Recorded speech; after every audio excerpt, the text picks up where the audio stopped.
Korupsi. Ya, sebuah kata yang sangat terkenal. Saat kecil kita pasti udah tahu dan sering dengar kata-kata ini.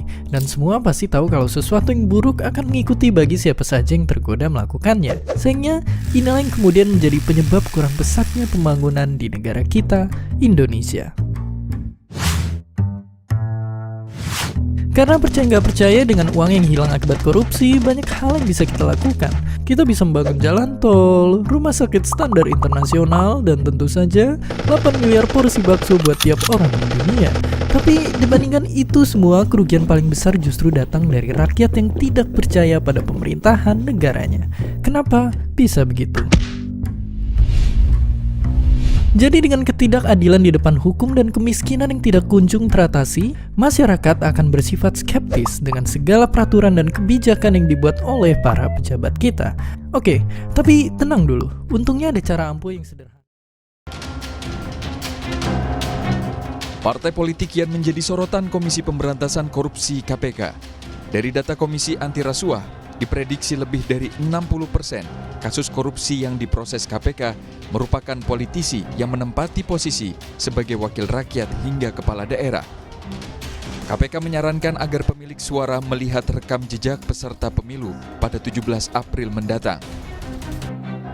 Dalam beberapa rentang tahun terakhir ini, KPK cukup banyak memproses pelaku korupsi di sektor politik. Saya ingatkan, anggota DPR ada 70 orang, ada anggota DPD 1 orang, anggota DPRD 165 orang, dan kepala daerah 108 orang. Diperkirakan lebih dari 60% pelaku korupsi yang diproses KPK merupakan kasus korupsi di sektor politik. Dan kasus penangkapan Roma Hurmuzi bukan kali pertama KPK menangkap Ketua Umum Parpol. Ketua Umum P3 periode 2007-2014, Surya Dharma Ali, yang ketika itu merangkap Menteri Agama, dijerat 2 kasus di KPK, yakni korupsi penyelenggaraan ibadah haji dan korupsi dana operasional menteri. SDA divonis 10 tahun penjara. Nama Ketua Umum Parpol yang terjerat korupsi antara lain Ketua Umum Partai Demokrat 2010-2013, Anas Urbaningrum, yang divonis 14 tahun penjara dalam kasus korupsi Hambalang. Selain itu ada Presiden PKS 2009-2013, Lutfi Hasan Ishak. Ia divonis 18 tahun penjara atas kasus suap impor daging. Dan Ketua Umum Partai Golkar 2016-2017, Setia Novanto, yang divonis 15 tahun penjara karena terbukti melakukan korupsi KTP elektronik. Tim Liputan, Kompas TV.